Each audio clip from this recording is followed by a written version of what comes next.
Hello, my lovelies. Welcome back to Indigo Dria's channel. First of all, I'm thankful that you're here, grateful that you're here. We are about to go into some full circle moments, so make sure you have your pencil, your pen, okay? When I'm chit-chatting with y'all, we're conversating, but we're also learning, okay? So I want to start my story with an experience I had. First of all, round of applause. We're finally in my apartment. Y'all, I'm going to create another video on that whole journey.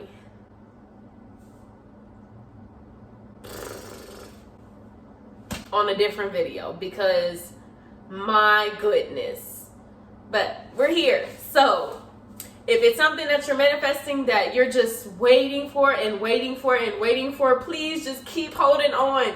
Just keep believing it's going to happen. And I know how fucking painful it is, but it's going to happen. May not be on your time, but it'll happen. So to my story, I've been manifesting a snake, right?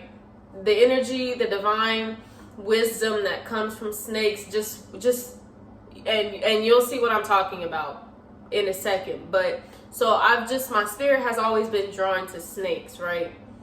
And so I had just got some good news at this art gallery that I'll be having my art in, and it's a pet store right next to it. So I'm like, okay, I'm about to go in here. I'm about to go in here and hold a snake. I'm about to go in here and hold a snake. Y'all, I get in that pet store. I go back there to the snakes. I'm like, yeah, I want to hold a snake, if that's okay. And they're like, okay. So the manager, I used to work at this pet store too. So it's even more of a like, wow, full circle moment for me. I used to work at this pet store. So the manager comes back and he's like, yeah, how about this? You can hold it, of course, but we're going to let you get it out. I said, what?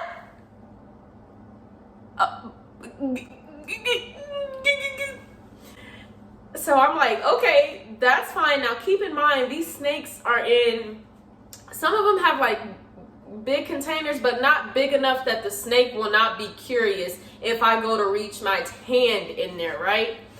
So 9 times out of 10, they're going to strike me first before I can pick them up, unless they're just used to people picking them up, and these snakes were not. So I'm like, I can pick it up, but I'm gonna need some gloves. I need some thick gloves because I know they're gonna try striking me. And so they're like, okay. And the lady she was so kind. She was like, oh, here, she actually had some gloves on. She's like, oh, well, you can put these on. I'm like, okay, that's fine. As long as I got some gloves.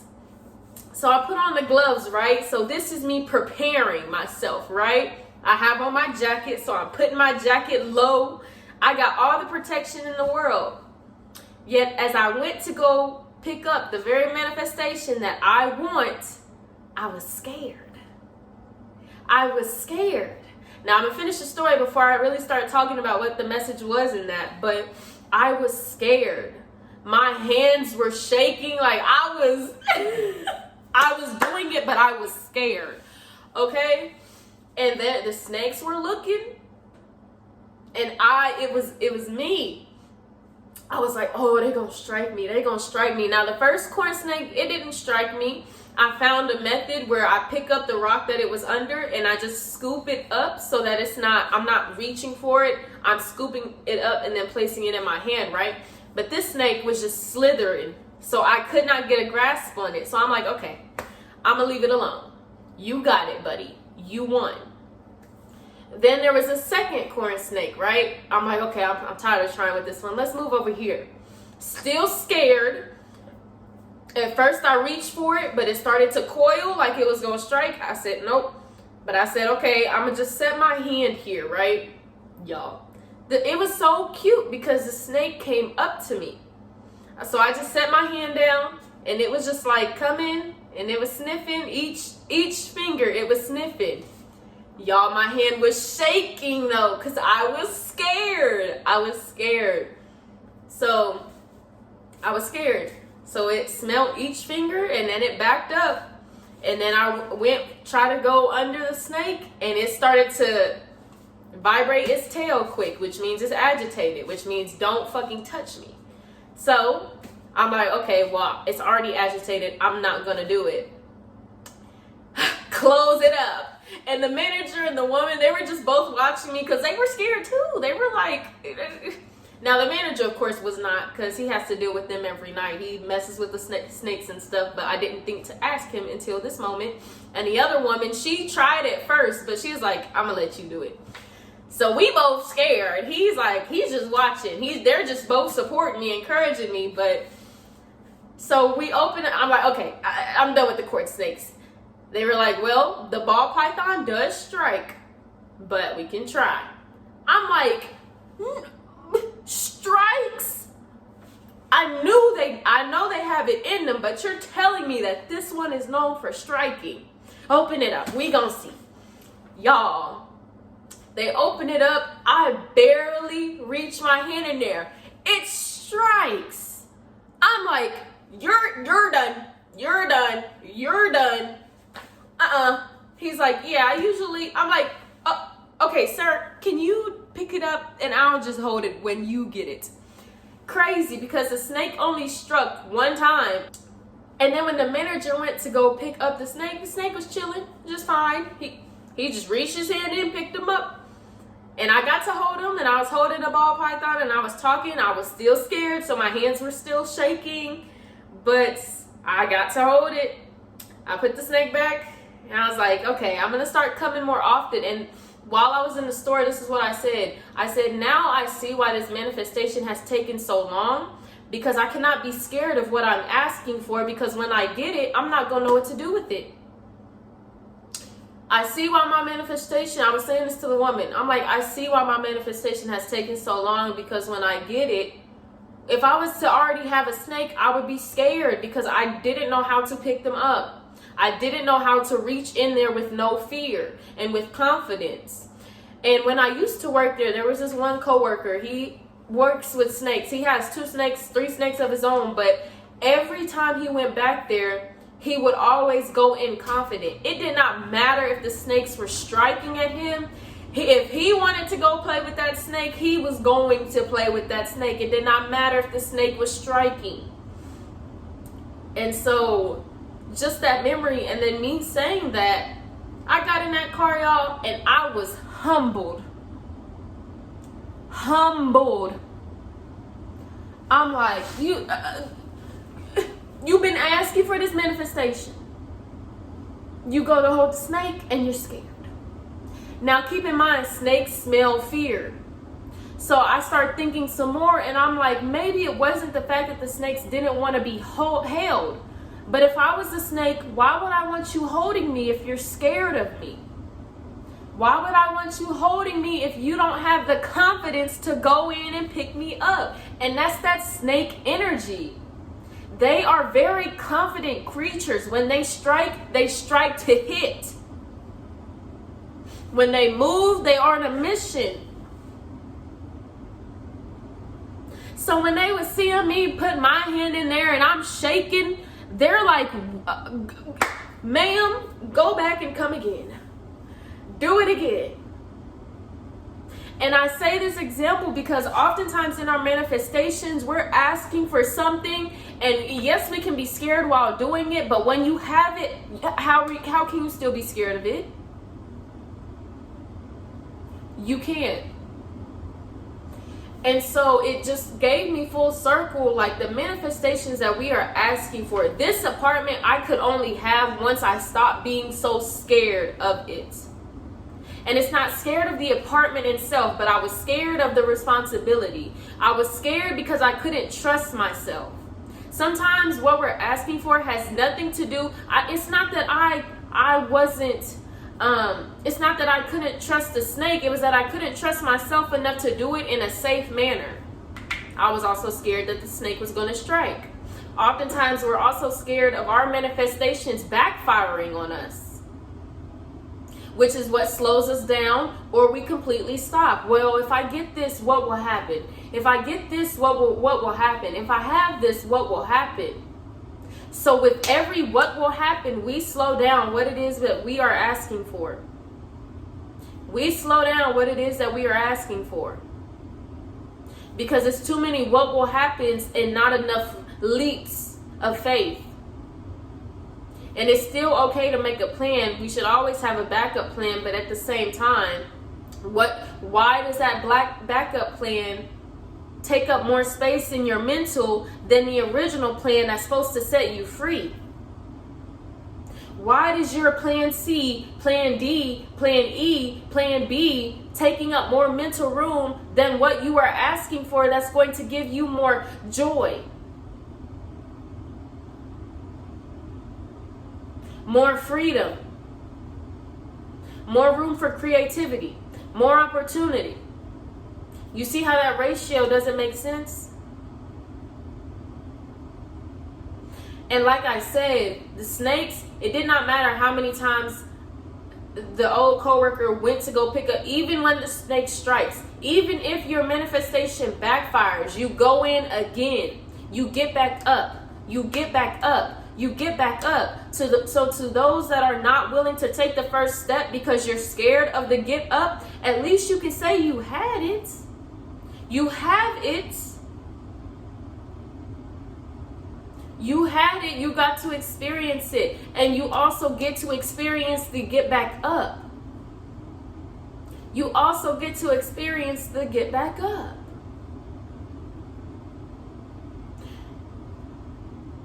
Think about the stories that you can make. If it's hard to take the first step, if it's hard to move, think about the stories you get to tell. Don't think about doing it. Think about the stories you get to tell. And when you're successful, you get to think back on those stories when you did fail. And failure is only a perception.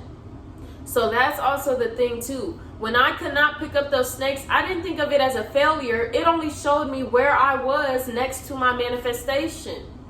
Failures are not meant to say that you suck. You can't do this. You can't do this right. It's only showing you where you are next to your manifestation. So you know what I said when I walked out of that pet store? I'll bet I'll be back again. I bet I'll be back again. I bet I'll be back again. They said they told me before I left, you can come in anytime just to handle them. Because what you're doing is good. Come back in so you can get used to your manifestation. Start taking the steps so you can start to get used to your manifestation. A week before I moved into the apartment, I had the old living space I was at, I had it all to myself. This was Spirit also testing me. I had that whole space to myself. So what did I start doing? I started waking up. And for 4 hours of the day, I was creating. Then I was out making money. Physically. Balancing before I got my space where I'm doing the exact same thing. And so this fear that when you have it, you're going to lose it. If you start moving like you have it already, you will start to see that when you do shift into the manifestation, it's not much. It's an adjustment. It's different, but you will still be doing the same thing. So what is there to fear?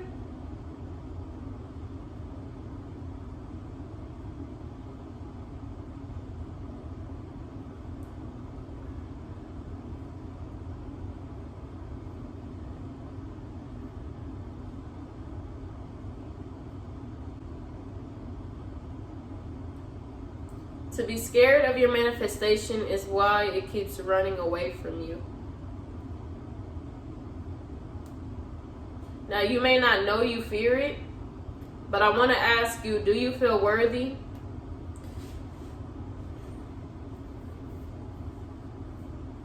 Do you feel worthy to have the manifestation you're asking for? Even if you failed in the past with something different, do you feel worthy that the time that you get to have it now, do you feel worthy you will be able to maintain it?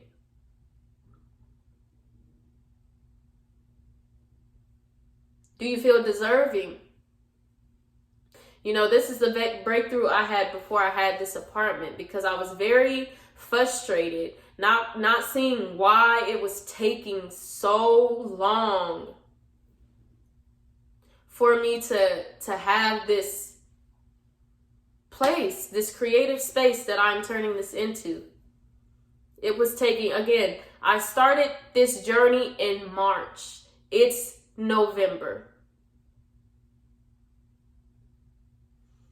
And I know my power when manifesting. Ideally, it shouldn't have taken me that long had I not had so much resistance built. When I have no resistance built, it doesn't take long for me to manifest. It then becomes a time between the divine's timing and slowing down for the physical, but even that moves for me. So the fact that this was taking so long, I could not find the reason. And it was time, a fail, not approve, not approve, not approve. I kept falling and I kept getting back up. And I kept falling and I kept getting back up. But you see, I was making those failures as if those failures was telling me that it was a deeper rooted issue than just I'm not able to do it.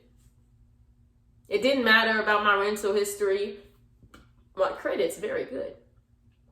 But apparently it was the rental history that kept. So it was like my fails in the past kept coming back to slap me in my face, right?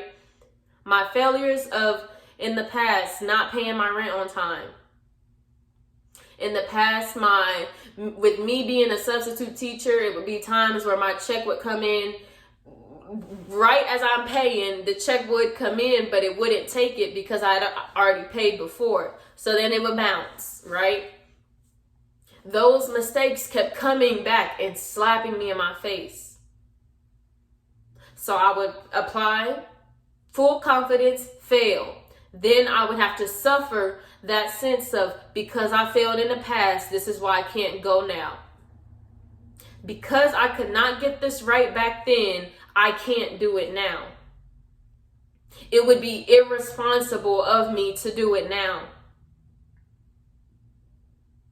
And that is what kept holding me back. Because now that I'm at this place where I see why it kept coming back to slap me in my face. This is what's building me to who I am now.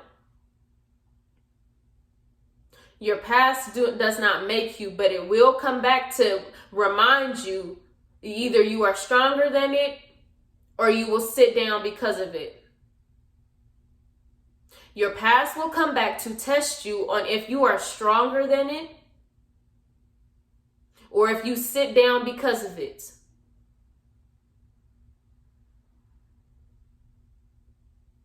And so my past kept coming back to slap me. Okay, are you stronger than me or are you going to sit down because of me? Are you stronger than me or are you going to sit down because of me? And at the same time, I kept moving forward. It was like I was doing this dance, right?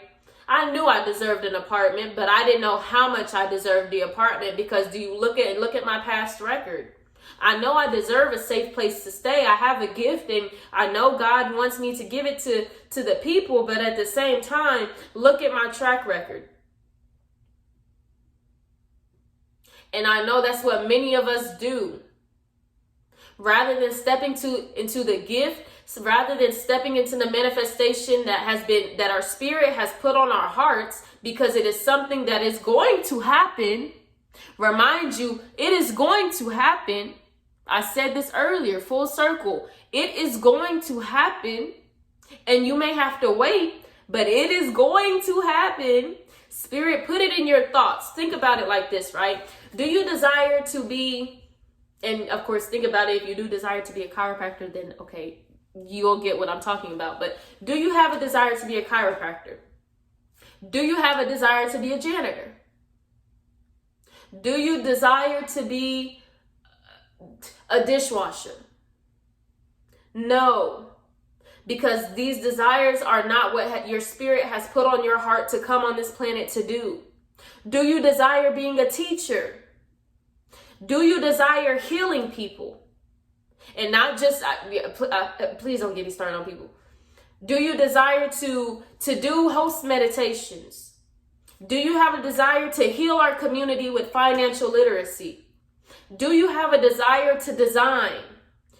These desires is what Spirit has put on your heart to come and do. Anything you desire, you can acquire. That is why that is prevalent. Because your spirit does not put anything on your heart that is not for your purpose. Your spirit is not going to put anything on your heart that is not within your purpose or getting you there. This is why we don't desire to do anything. I have no desire to be a mathematician, but I desire to be a teacher. Look what I'm doing. I don't have a desire to do interior design, but I have a desire to create art with my hands. This is within my purpose. I have a desire to have this space by myself because I know I can create. That is within my purpose. So anything you have been desiring, you can have it. You will have it. But I ask you the biggest question, do you feel you deserve it? Because the deserving and the worthy, if that answer is not yes yet, how can you make it? How can you not have so much resistance? If you don't feel worthy yet, if you don't feel deserving yet, how can you take that and flip it? Because I'm telling you, you are deserving and worthy of it because it has been put on your heart. Now, past that, if you have trouble finding your worthiness, please look at your track record of all the good things you've done for others, of service. Think about all the times you have been of service to others. How dare you say you are not deserving? You deserve everything because of that. Because you have been put on this earth and you have been a good human being, even in the times that you have not, that you think you have not. You have still went out of your way in your sad moments. In your low moments, you have still went out of your way to help others, to guide others, to be a light for others, to be a source for others. How dare you say you are not deserving of anything you want? That is exactly why. Because even when you are low, you still are a light to others. Even when you don't feel like things are going right, you have still found a way to be of service. You have still found a way to be a vessel for Spirit.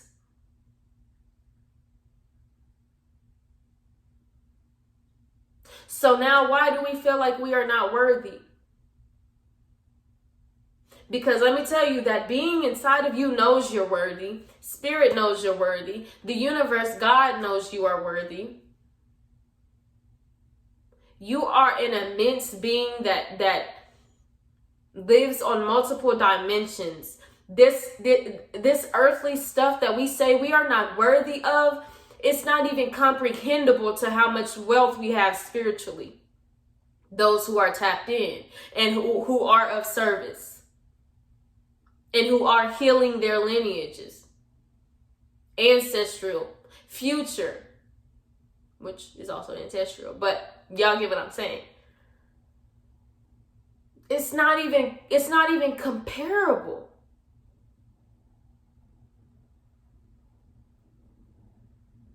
It's not even comparable.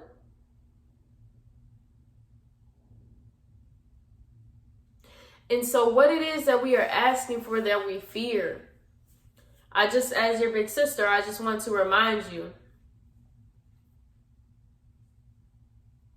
there's nothing you're not worthy of here. And even when we fear the things that we want so much, sometimes we just have to get used to handling it. I just have to get used to handling those snakes so that when it's time for me to have my own, this little piece, my brother, please work with the family. Mamma mia.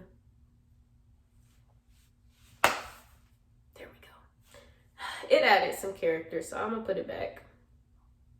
It just wanted to show itself, so I'm gonna let it.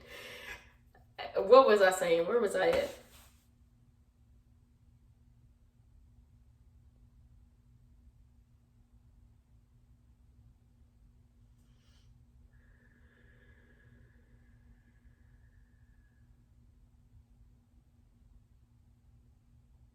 Handling it.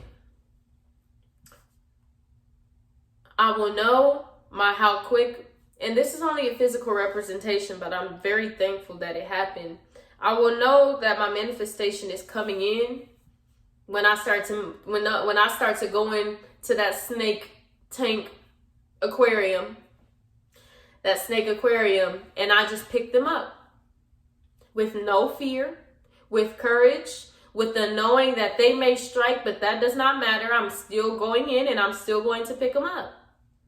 And I'm still going to handle them with care. We think that life wants us to sit down just because it throws a few punches. Now, we can choose to look at it in a sense of victim mentality. Oh, life told me no, so let me not do it. Or we can say, okay, life is going to throw a few punches, but this is only making sure that my skin is tough enough to handle what I'm asking for.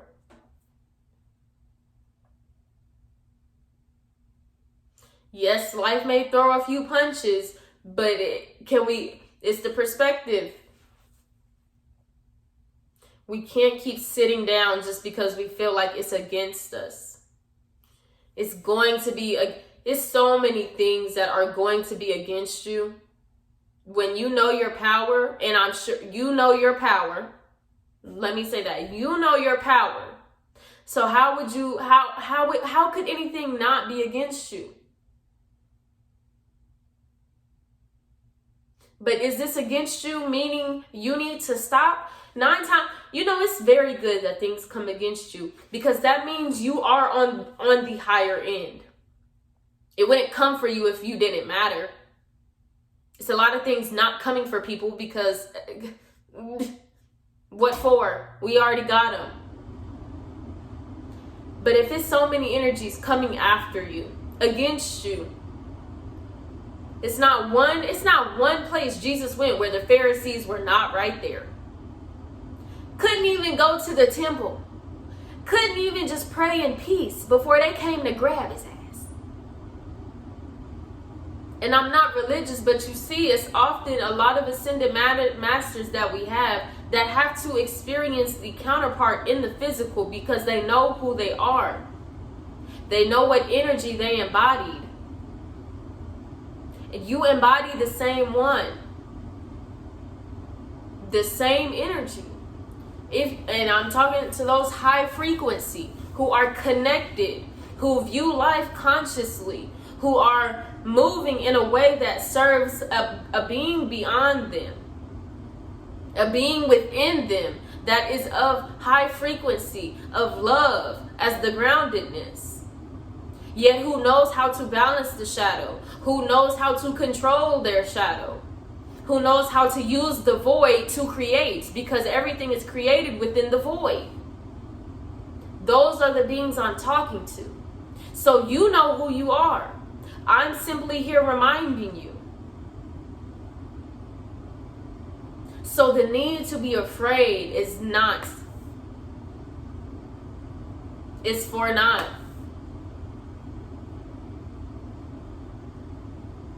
And I can sit here and say how strong you are, but you know that I know that we know strong is not even the word for what you've had to endure, but not just endure, transmute out of it. Strong isn't even enough. So you know the feeling that I'm trying to express to you. I know you feel it right now because my spirit feels it. That's why I say it's deeper than just strong. Resilient maybe, but that resilience turns into power. You are powerful. Because of your experiences, you are powerful. It's time to fucking transcend all of this shit, honestly, with you. Sitting here, soul sister to soul sister, brother, they, them, Y'all, I just don't know. I could not think of another word. Family. Family to family. There we go. That sounds more neutral. I'm like, no, that's not the right. Family. Family to family. Spirit to spirit. We gotta transcend this. We have to. We have to find a perspective. We don't find it. It comes to us. Perspective shifts come to us when we are ready to move. So right now is just the time to get into alignment with that. I know the things I no longer want to have to worry about. I know of the things that I know if I could just find a way to think about it in a more enlightened aspect rather than worry, I will be here. It don't take a lot for y'all. That's the thing. And you know what I'm talking about. It does not take a lot for you to transcend. That is why you are here. That is why you are evolved. That's why you evolve so quickly. I know many of you may have to go through your journey alone at times. It feels like you have bonded with some connected people, but then those people fall off. It's just because your journey is different. Different frequencies. So you know what it's like to shift and shift and shift and shift. But for some reason, this shift seems a bit harder. Perhaps it's because it's a bigger one that you don't see.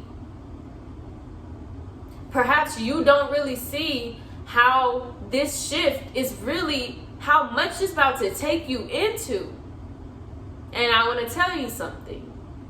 It's not for you to see right now. During this transformation, when snakes shed, right? This is like a week process, I believe. First, they stop eating. Then they go into their shedding process, right? They don't drink, they don't eat, they just sit. They begin to shed old skin. But along with their skin, they shed their eyes. Their eyes are also covered in dead skin. That begins to shed as well. So when a snake comes out, it's not just the skin that's shed, it's also its eyes. Right now, you are shedding old versions of yourself. But you thought this was just a change. No, this is a change. This is a rebirth. So as much as you are shedding old versions of yourself, you are also shedding old perspectives in which you've been seeing life through. As the snake must shed its eyes, you must shed your old perspectives. This is an entire transformation, a rebirth that you are going through. This is why it seems so daunting, and this is why you cannot seem to see. Right now, your eyes are covered.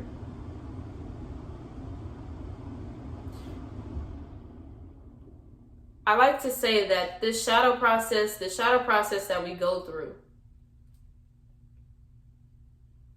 Imagine yourself in a room filled with different versions of you. It's a party.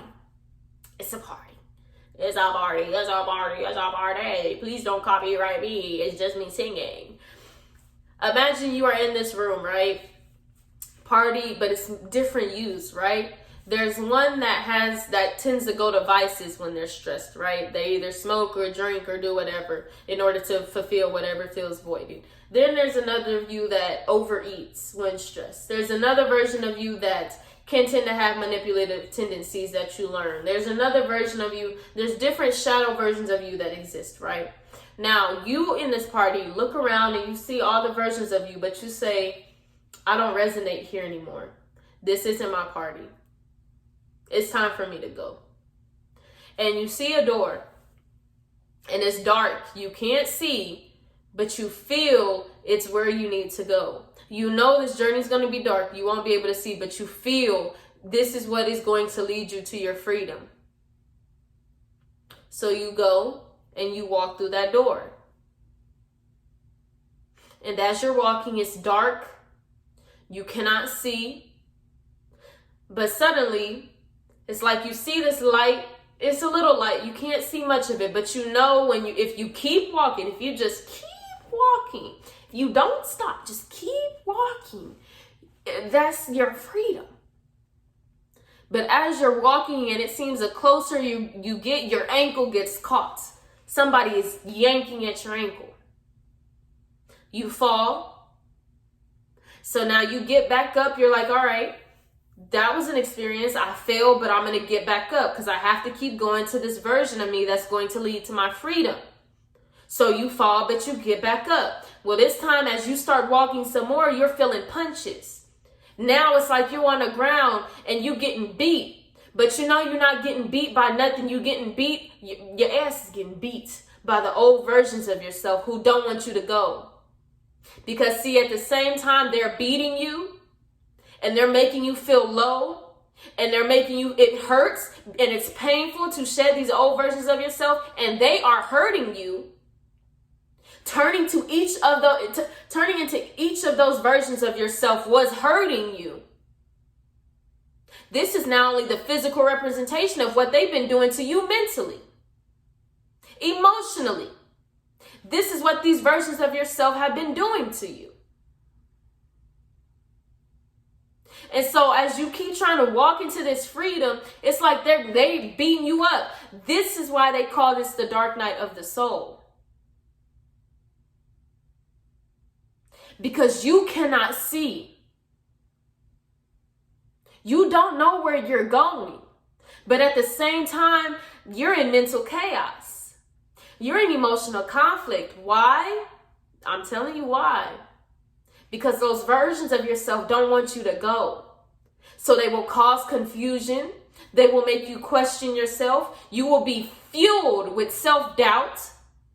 You will be fueled with guilt for how can you even turn into this person and leave everyone else behind? See, they try to trick you because this leave everyone else behind has nothing to do with the external. It has everything to do with the internal versions of you that don't want you there. They don't want to be left behind. It has nothing to do with your family. It has nothing to do with your friends. The versions of you that are not ready to let go does not want to be left behind. This is the chaos. This is the internal conflict that happens when you are transforming, when you are shedding.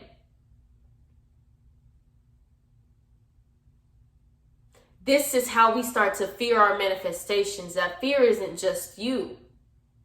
It's that 13 version of yourself that didn't feel like she was enough. That 20-year-old version, that 30, that 40, that 27-year-old who thought they were just doing too much and it ain't good to be all this, that, and third because you were told that as a kid. That's the version of you that doesn't feel safe to go into where you're going. So you're getting beat up in this room. The shift happens when you don't resist and you surrender to them.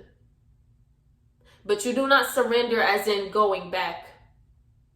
Because with each punch that they are giving you, with each thoughts of not being enough that you are feeling, it is a sign that they are ready to step into the light with you. But they don't know how to do so safely, because have you made those versions feel safe? Have you sat with them? Have you told them where you're going? Before you left that party, just like any family event happens where you tell your family, hey, I'm leaving. I'm going home. Okay, make sure you're safe. Drive safe. Did you even allow them the chance to give you the send-off? And it's not to say you would not have left had that 13-year-old versions of yourself said, no, you can't go, because they're going to tell you, no, you can't go. But it's much more resistant when they don't know. It's much more resistance when they have not been reassured that it is safe to step into this new transformation. See, I ask you this question. How can you truly experience peace if you have left your past in chaos? How can you be fulfilled with the peace you seek if you continually leave your past in chaos? And so now this is the part of the dark night of the soul where you have to go recollect pieces, your fragmented selves, Because again, this manifestation that you are asking for requires that you get it together before you receive this. With so much love, I say that. Not just beyond the manifestation. Sorry, Spirit. Spirit is asking you to get your past together before you experience this. They're not going to allow you to re-experience anything you've experienced in the past. But first, we must find ways to make peace so that when it comes up, we can reassure. Any self-doubt that I kept having, this happened recently. I had to go through the dark night of the soul. It was crazy because it was just after I got done talking about it. So that was my test. All right, now we finna beat your ass just to make sure you got it. I'm like, y'all, I'm with you. I just sat with you the other day, 17-year-old Alexandria. Damn. No, but really though, that's how it is. And it takes us, it's a process. And I'm thankful to be sitting with you, your energy and my energy together, because I know you know this. I'm only explaining it in a way that we can visualize and connect. But I know your spirit resonates with this.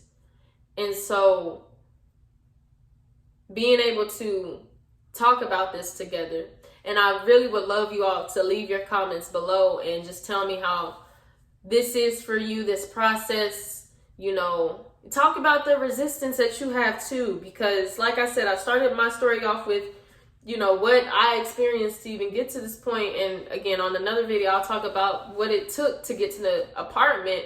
And that I talked about a little bit of it, but it was a lot of internal. And I didn't get it at first, but it's a lot of internal. And I'm thankful for that whole process. It's always when we're out of it, when we can see, wow, yeah. But at the same time, when we're in it, we're like, all right, enough is enough. Enough is enough. And so being able to allow yourself the time to sit with yourself, really sit, really figure out where the resistance is coming from.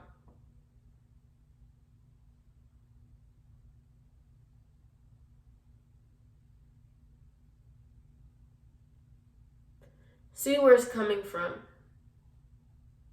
But then also, after you've surrendered to them, and you sat with them and you talked with these versions of yourself. Like I said, you're not just surrendering, saying, oh, okay, I'll go back. No, hell no. You're saying, all right, y'all can be upset, but this is what we're doing. You explain the game plan. You reassure them. So now as you're walking, you feel their love. Rather than their punches, you feel the love of the versions of yourself that were scared. They may still be scared, but they're not going to keep conflicting you like this, the mask part of the dark night of the soul does, right? They're going to let you walk. So now it's up to you when that self-doubt comes to start reaffirming your truth. Reaffirming your truth. That's this portion. As you get closer to the light, it's now time for you to keep reaffirming the truth. Even when that self-doubt comes, reaffirming the truth. Even when that fear comes, reaffirming the truth.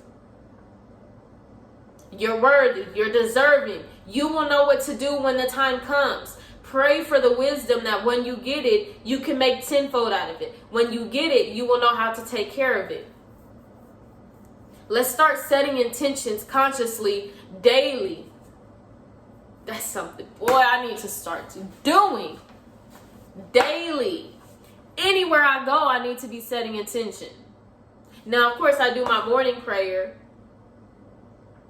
But I feel like also the more we do it just daily, outside of gratitude, because I do gratitude every 30 minutes, every hour. I just start talking, just thinking. But setting intention as well, so that it gives us time to No, not even time. We know now how safe we are because we've already set the intention. We already know what we're coming to do. I already set my intention. I know why I'm here. I know why and we can just start moving like that. I already set my intention. I already know why I'm in this apartment. I already know what I'm about to do. I already know what I'm about to create. And can't nobody tell me different because I've already set it up. With my words, I've already set it up.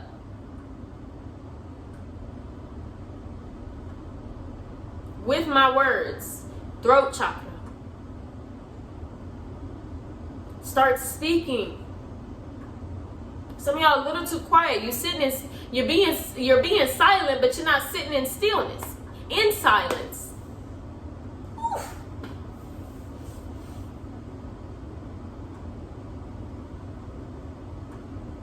But not just that. We can't not speak. We can't not speak. I think that was a double negative, but y'all know what I'm saying. We have to speak for what we want. We have to speak. We have to pray. We have to set those intentions. Intentions are just fuel to the fire.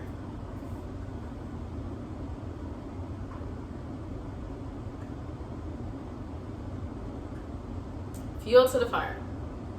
The passion. So, y'all. Alright. I'm going to get up out of here.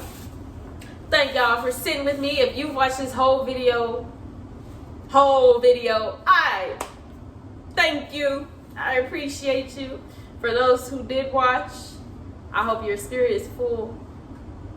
You're feeling happy, feeling free. Yeah, leave your comments, please. Please. This is community, okay?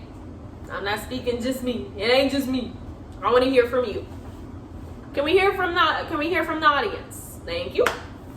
All right, so you all be blessed. Thank you for sitting and listening to me. And I will talk to you in the next video. Bye.